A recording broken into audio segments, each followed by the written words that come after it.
Hello, everyone, and welcome to Burn the Ship, the podcast that helps entrepreneurs go all in on their business, and we introduce them to professionals that can help them to do so. Today, we have a very special guest. Dee, how are you doing today? I'm good. How are you? I'm doing very well. Please introduce yourself and the name of your business. Sure thing. So I'm Dee Bowden. I'm the author and creator of Collect the Cash, where we teach business owners the art and science of collecting your past due invoices without burning or messing up your relationships. Awesome. We look forward to hearing more about what it is you're doing. But before we get there, we want to learn a little bit more about your journey. And we understand that time is one of our most valuable resources. So go ahead and jump in there and tell us a little bit about yourself. Sure thing. So here, I'll start off with my fun facts. My fun facts are that, first of all, I'm from Boston. I love smooth jazz, great wines, and Ferris wheels. Those are my fun facts. But my journey to create and launch Collect the Cash started like this. About 20 years ago, I used to work for a small IT company outside of Boston, where we're originally from. You know how it is when you work for corporate. You usually welcome aboard. Here's your cubicle or your office. Here's your box, and here's your plant. In my case, it was, hey, D, welcome aboard. Here's your cubicle. Here's your box. Here's your plant. And here's a list of accounts totaling $8 million in outstanding invoices. Okay. That part. Yes. So $8 million of IT services were sold, and they had a full collections team, and they brought me on because they're like, you've got experience in doing this, so help us collect this money. Mm-hmm. So in 60 days, I collect $6 million while working on a part-time basis. And then the unthinkable happened. The CEO of the company says, come downstairs, let's have a conversation. Now, if you work in salespeople usually get commissions. AR people like me, we usually get a bonus. So I'm thinking I just collected $6 million. I'm about to get a great bonus. It's 2 months before the holiday season. About to go shopping and have a ball. Yeah. Nope. He says, thank you so very much for all of your services across all the departments. So we made an executive decision. We're closing the company today and letting all 100 of you go 2 months before the holiday season. Yikes. True story. That's and this crazy. is what happened to me. So I'm sure you and your audience have had things in life that have jarred you, that have made you go, did this really just happen to me? Are we really about to do this today? And I'm like, yeah, we really doing this today. So after I recover, fast forward to COVID, I look and I'm watching I love theater. So I love music and theater. So when Broadway shuts down, every theater house is basically a business, which has contracts with vendors, obviously the actors, the food, the tchotchkes, all the things. And all the shows that were prepared to go on during when COVID shut down, all those sales never happened, which means all that money never came in, which means all the money they were expecting to collect their cash never took place. And there was nobody talking about the financial impact of how if you don't make your sale and you don't collect the cash, you don't have money to run your business. And so my book coach is the one that we play double dutch. She won, which is why I Collect the Cash as a book and as a playbook, and all the things got launched. But it was basically born out of my pain. I took my pain and turned it into purpose. And my purpose is to support, small and medium-sized business owners how to collect their cash, track their payments, and know that, basically the sale is not complete until the money is actually in the bank. Yes. Now, you said that you had experience before you went to that company on the temporary basis of collecting that 6 million out of the 8 million in a short period of time. What were you doing before that? What type of experience did you mean you had in collecting? Sure. So I've been a contract administrator for over 20 years, and so I've supported government agencies, IT companies, software companies, and telecom companies. So I've always been the administrator that deals with the vendors who supply the services or the products, and then I'm the person that when their invoices don't get paid, I'm the person they have to talk to figure out what's the disconnect between when you deliver the service, when you submitted your invoice. Where is it in the fabulous financial ethers? How do you untangle it so you could actually get paid? So my experience has been 20 plus years being a contract administrator. And then, so that's it. It seems like a lot of those phone calls that you have to have or you have to make aren't the best ones because you're trying to get people to give you money or you're trying to receive the money. What pushed you towards that? Did you study that or did you just fall into that? How did you get into such a wonderful relationship situation? Oh, you got jokes. Yes.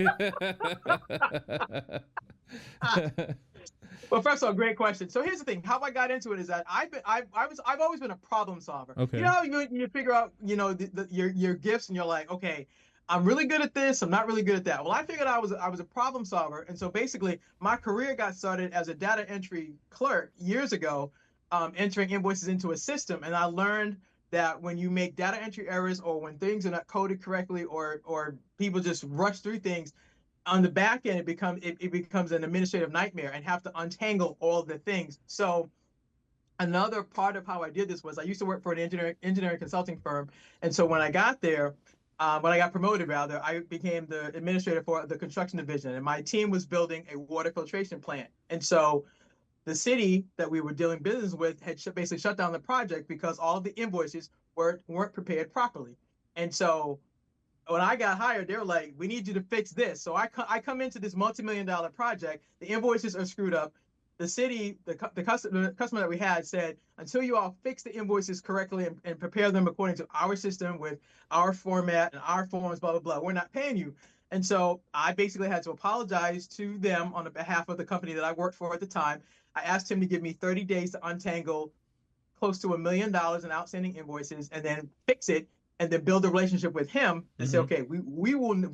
It's kind of like, have you ever seen Gone with the Wind? Scarlett O'Hara says, "As God is my witness, we will not do this again." So I was kind of like in tongue in cheek saying, if you give us a chance, we won't be here again. Basically, I'm going to learn what we didn't do right the first time, fix it, and so we can move forward. So the problem solving skill has been the key to my success, because basically it's answering the question of what had happened was. And I jokingly say that because whenever we hear what had happened was, we always kind of laugh, but we already know, go get your coffee, get your tea or glass of water, because the story's coming. That's right. And here's what I learned by doing the what had happened was, it's tongue in cheek and it's funny, but what it is really is, please tell, by asking you what had happened was, I want you to tell me the story of how this situation happened. And I'm going from what had happened was to how do we win. And when you win, you get paid. But I ask you the question to have you walk me through. We submitted the invoice incorrectly. We forgot the purchase order. We forgot the contract number. We forgot to add, the receipts, or we forgot to add, multiple copies of the invoice. Whatever the story is, my career has been, tell me what had happened was, just like the project I just shared. The story was that the previous contract administrator didn't understand how how our former client needed the invoices prepared. So what had happened was that the person never told them, this is what you need. I guess they assumed that they read the contract and read the terms and knew what to do. They didn't. So when I came on board, I'm like, "Sir, what happened?" And so when he gave me an earful, I got it. I apologized, and I said, I learned how to do what's called course correction, which means you admit that you made a mistake, you fix it, and then you get the information you need so you don't do this thing again, and then you keep it moving. And that's what I've done. Okay. Just wanted to get an idea. I wanted to get everyone to have a foundation of how you got into this. Because like I said, what you're dealing with is important when it comes to the revenue for the business, but then it can be a challenge as you try to collect your money and keep the relationship. So I just wanted to give them an idea of how you got to where they were. And as we talk about how you got to where you were saying around COVID, times had changed, and it seems like this idea was bubbling, the book, the playbook, the business. Was there an event that happened that made Dee say, I'm going to burn the ship and go all into this? I know that company was letting people go, but still, was there another event that happened that made you go all in? Yeah, what made me go all in was this. I'm looking two things. I'm looking to leave a legacy. I don't have kids, so collect the cash, if you will, is my legacy. And so what made me go all in is that I want to make sure that small and medium-sized business owners know that there's one person that cares about how you do in business, how you do, especially with collecting your revenue. And I looked around, kind of, how you look around the landscape, and I'm like, nobody's creating products or services or tools. They teach them how to do this. They teach you how to do sales, how to do marketing, social media, all the things. But nobody really talks to you about that part of your business. When you get ghosted by a client, do you know what to say? Do you know how to have the conversation? Do you know how to engage with your client without destroying that relationship? Because a lot of people go when they're like, "Well, you owe me money." Okay, that may be true, but you being aggressive like that with a particular client, that's not going to work well. You basically have to figure out, how do you problem solve first? First of all, it's like, okay, if a client ghosts you, first question before you call your client is, you have to do the first things internally.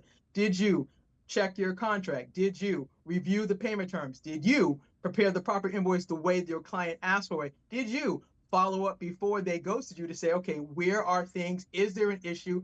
Is there something that we missed so we can fix it, so we can course correct this, so we don't end up with this again? What have you done to fix things on to check yourself first before you reach out to your client? And then secondly, how do you have the conversation with your clients? You get them to understand that you're not coming at them from an aggression, meaning you owe me money. I'm coming at this from a, how do we solve this together? Because clearly, when you hired me or hired my company, you expected us to do X, Y, Z. So we did that, but we haven't gotten paid, and we need to figure out what's the disconnect between when you hired us, when we delivered the service, when we billed you, why haven't we gotten paid? How do we solve for X? If you remember back in school, we used to solve for X. Well, this is what we're doing here. We're trying to solve for X and figure out where did the system break down. And I want my going all in is to help companies and people who have businesses feel confident that as confident as you were to ask for the sale, you have to be just as confident to ask for your money. They go together. And so that's where I decided to go all in, because this is a part of the business that's not talked about a lot.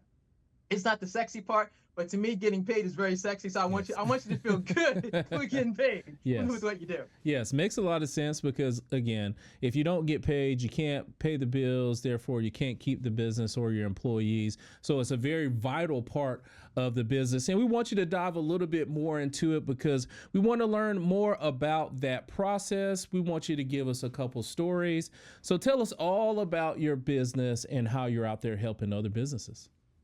All right. Well, I'll give you a story.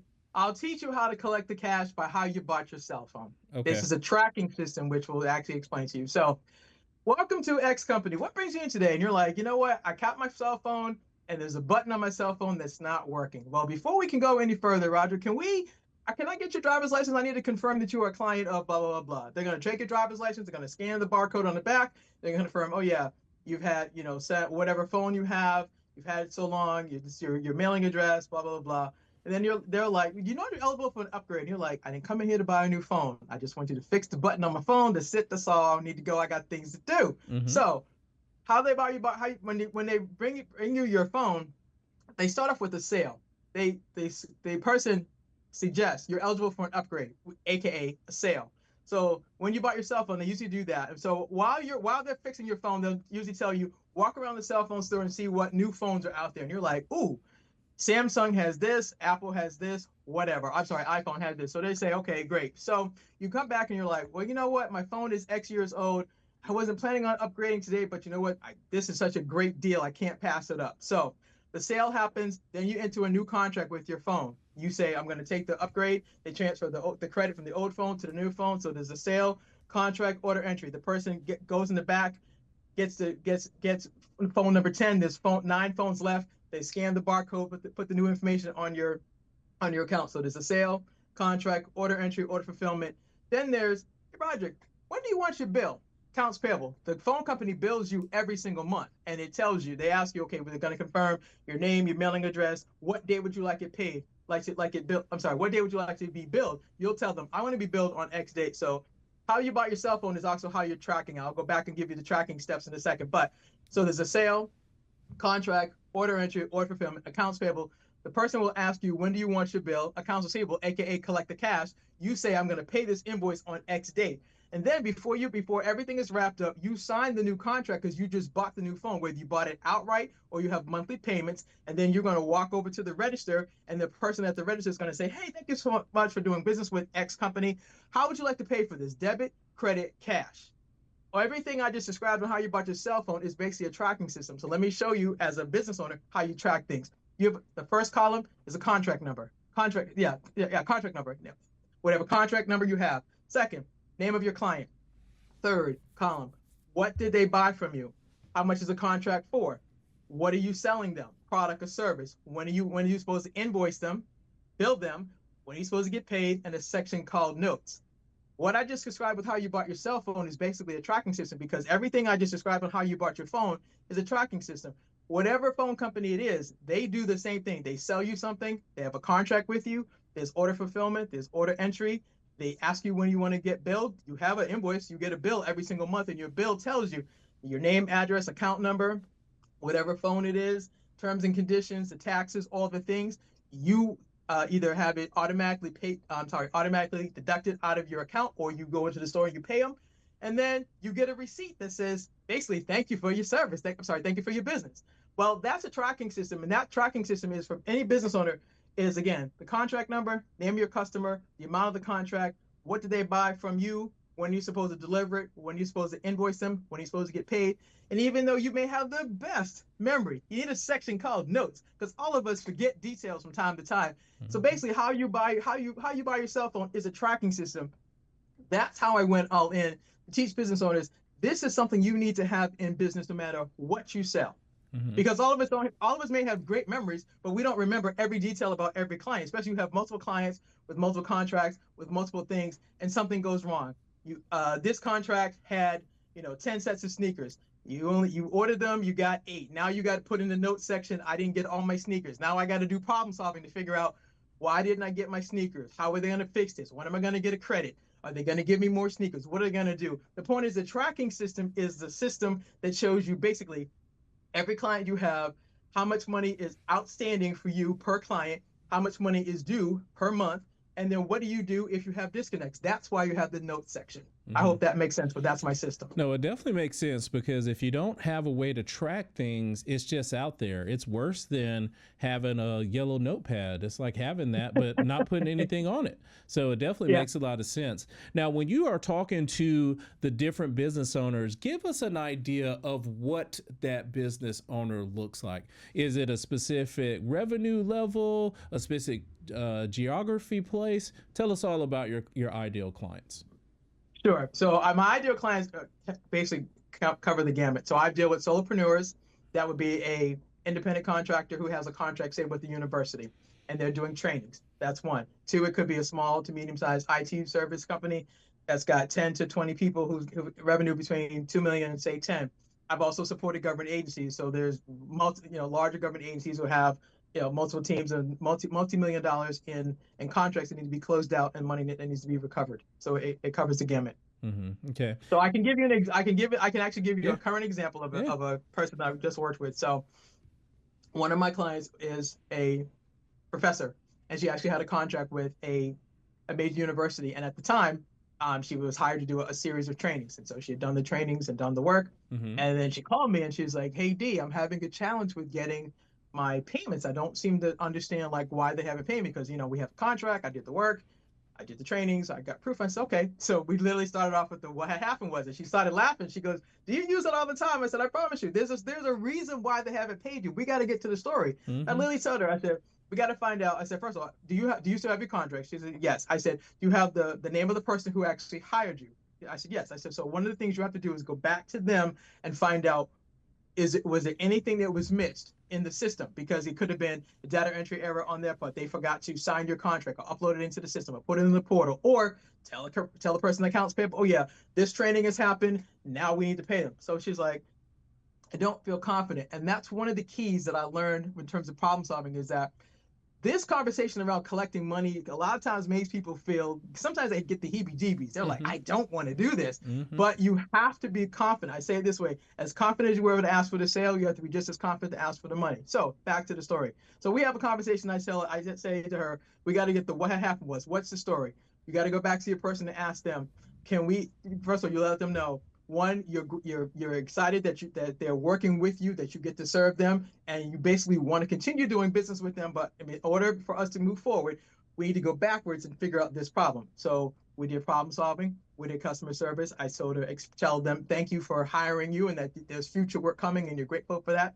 Build the relationship. I said, you got to talk to the person who brought you on.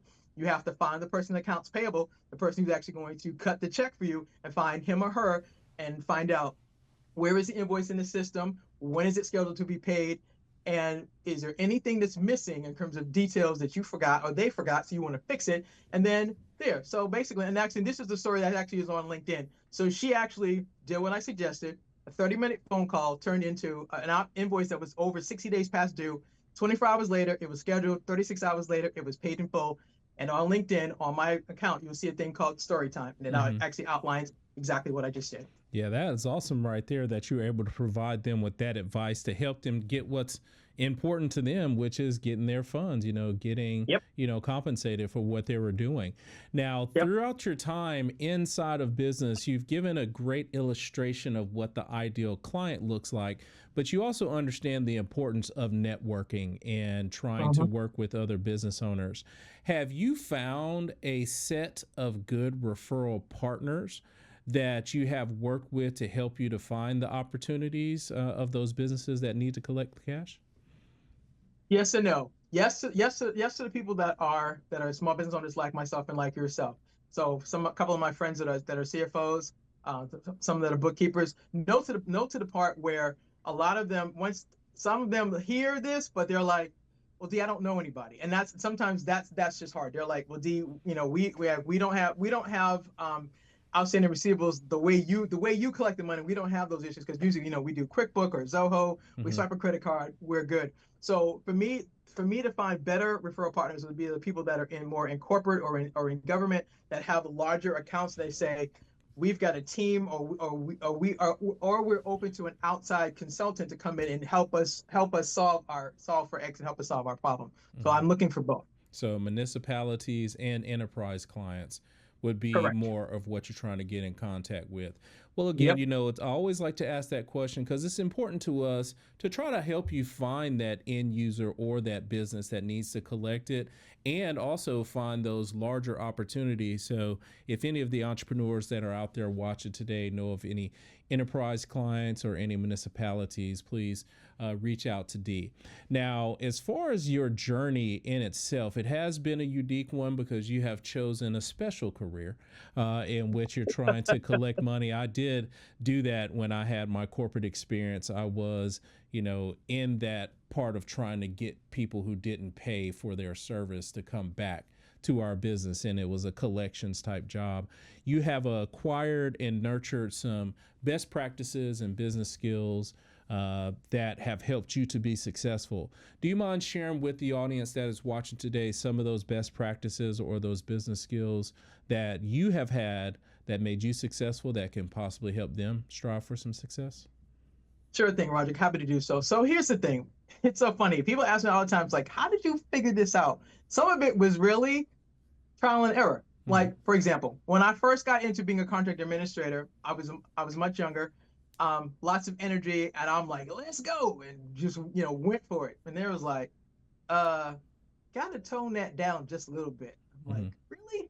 So, jokingly, but seriously, what I've learned is that number one, my framework, the collect the keys, I'm sorry, the collect the cash key, sorry, the four keys to collect the cash. Let me start again. The Mm-hmm. four keys to collect the cash is the framework and basically the best business practices I've learned. Problem solving happens in every business. Mm-hmm. Every business, when you start your business, you say when you or your audience start your business, you said, I can help such and such do this better. Why? Because I've got X amount of years of experience. I have this kind of level of education. I've done it here, here, and here, and here. And you feel like, okay, I can put this into a business and I can teach others how to do it better. Mm-hmm. So I just discovered that I'm really good at problem solving. The what had happened was go from what happened was to how do we win.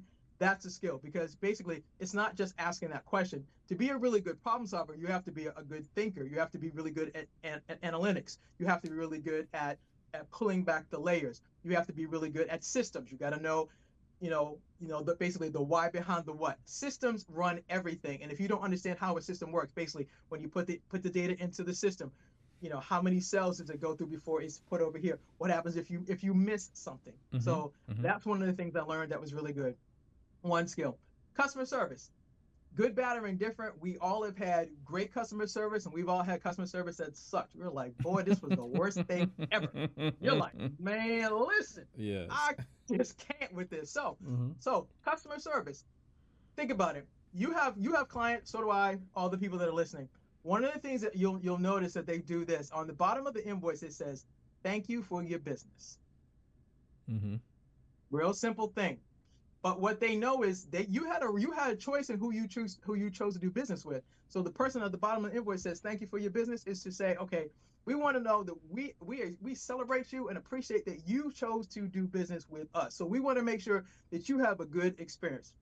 All of us have been to certain hotels, certain restaurants, and a lot of them are known for how they do customer service, Mm-hmm. how they greet you, how they solve your problem. So example, I'm in the AR space, and so my customer service has to do with, instead of me going aggressively toward getting the money, it's the how can we break this a we do this together. So my approach with customer service is, I'm just not calling you about the invoice. I want to figure out, how can I help you? Help me. That's the Mm-hmm. first part. Mm-hmm. Secondly, how do I solve for X? That's the second part. Third, I want to go from what had happened was to how do we win? When we win, we're going to pay you. But I got to go from, how do I go from what had happened was, which is the invoice is outstanding. How do we win is I'm getting paid. But in between those two margins is the story, the disconnect, the problems. How do I do better customer service by helping number one, helping me understand what we did wrong. Two, taking responsibility and fixing it. Three, apologizing. For, I'm old school. If somebody takes the time to answer your question and explains to you what mistake you made, do me a favor. You mentioned earlier a yellow notepad. Take notes. Mm-hmm. It's so simple. Take Mm-hmm. notes. Because if they take 5 extra minutes to explain to you why this is wrong, to me, it's a blessing. It's a gift, because they're showing you, listen, we want you to win, but in order for you to win in our system, this is how things need to be. You need to jot that down and make a note so you don't keep making the same mistake. Mm-hmm. That's two. Express gratitude. I said it earlier, but I'll say it again.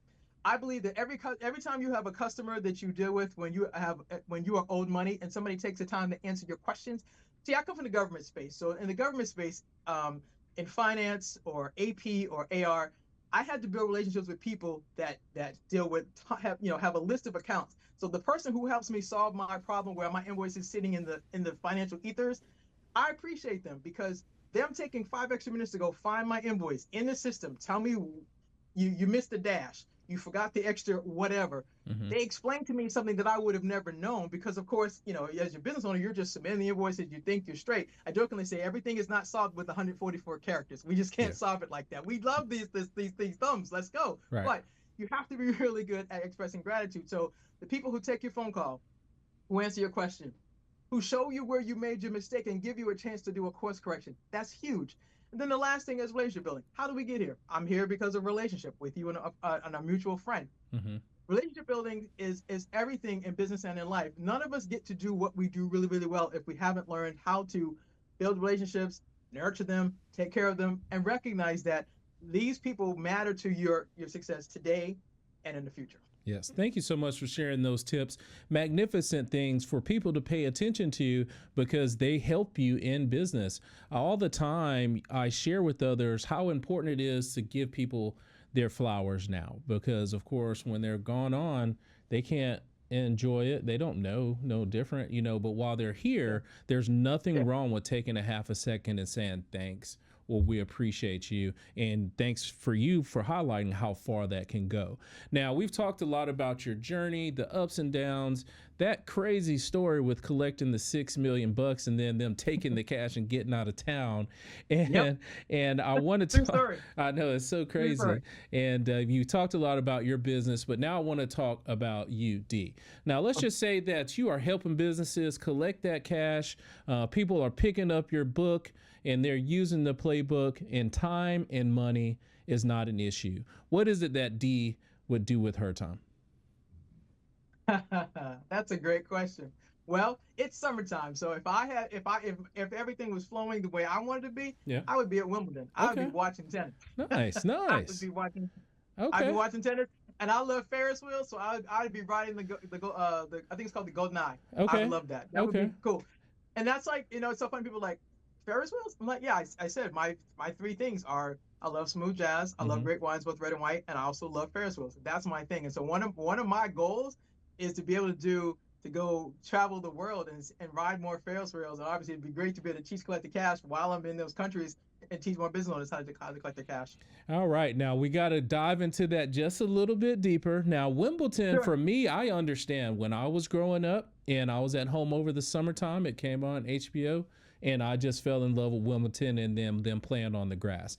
But I just want to find out more about the Ferris wheel. How did that happen? How did you get attracted to the Ferris wheels? Well, here's how it happened. We used to go to the amusement park, and everybody used to love riding roller coasters. Mm-hmm. That was not my thing. I think I tried one time and I was like, I didn't like that sick feeling that I got when I came off the roller coaster. Yeah. And then I discovered the number one, I discovered Ferris when I discovered Ferris wheels, I found out, like, for example, here in Maryland, they have one that's over the water. In Chicago, it's called Navy Pier. They have one in Atlanta. And so all of them just gave me these panoramic views of the city or over the water. And Mm-hmm. I was just like, I find this calming and peaceful. Mm-hmm. So because I deal with a very stressful topic, which is money, and Mm-hmm. I deal with companies and government agencies that deal with money, I had to find what are the things that are my way to replenish me. So the Ferris wheel, the smooth jazz, the great wines, those are the things that replenish me so that when I have to deal with my customers, I've had time to replenish me. Now I can deal with, help teach you how to do things better and still have fun. Yeah, that's awesome. I also have that connection with the Smooth Jazz Watercolors. It's always one of my favorite channels, and I love Peter White. He's just an awesome artist. I really do uh, feel his Oh wait, so vibe. if you like Peter White, so okay, so my smooth jazz people are Boney James, Yes. old school, Yeah. love him. Mm-hmm. My new person is Damien Escobar. He plays the Okay. violin. Okay. Yeah. Awesome. Awesome. I definitely appreciate that because I love that vibe. I can always play it in the car. Don't have to ever worry about them doing anything crazy. And it puts you on a different vibration. We won't get Absolutely. too deep into that because a lot of these people ain't ready for that one yet. But Oh, it's come on, let's go then. Let's go. Let's go. well, we'll get to we'll get to that one next time for sure. Okay, sure. Now, if the people today that are watching have questions about how to collect the cash, want to learn a little bit more about those four principles you talked about, what is Yep. the best way for them to get in contact with you? First of all, let me say thank you again for this opportunity. So that's Mhm. one. Number two, please visit www.collectthecash.biz/freebie. That's www.collectthecash.biz/freebie. The freebie is actually 5 additional tips, basically take you from problem solving, customer service, express gratitude, relationship building. I give you 5 additional tips so you can learn how to do those 4 keys with these 5 tips. And you're like, oh my gosh, this is easier than I thought. Because when you apply those four keys with these additional 5 tips, you're going to be like, oh, so that whole tracking system and expressing gratitude and making easy to pay you, you're like, oh my gosh, she connects the dots so well. So again, www.collectthecash.biz/freebie. It's actually called the 5 tips to collect the cash. The 5 tips go with the 4 keys. And when you put it together, you're going to be like, oh, she gives me tips and scripts on how to do this, and it's with ease. And I'm confident in how to make these phone calls and what to say and how to say it. Yeah, that's how you do it. Okay, awesome, awesome. And for us, we always appreciate our guests coming on. It's not always easy to share about some of those ups and definitely not easy to share about those downs. So, but I always appreciate my guests and I honor them by giving them the last word. So please look into the camera and tell the people something good. Sure thing. Well, first of all, take a deep breath. I just start there. Take a deep breath. Mm-hmm. No matter what's going on in your business, if all your payments are coming through, fantastic. If you are having challenges with getting paid, here's the thing. Collect the cash. I say it this way, collect the cash. The sale is not complete until the money's in the bank. You have to be as confident as you were to ask for the sale. You have to be just as confident to ask for the money and know that the sale and the money, they go together. And here's the thing, if you need any help with how to do this better, please visit www.collectthecash.biz/freebie. And again, thank you. Thank you so much for coming on the show today. You're welcome. And to everyone that is watching, be kind and thanks.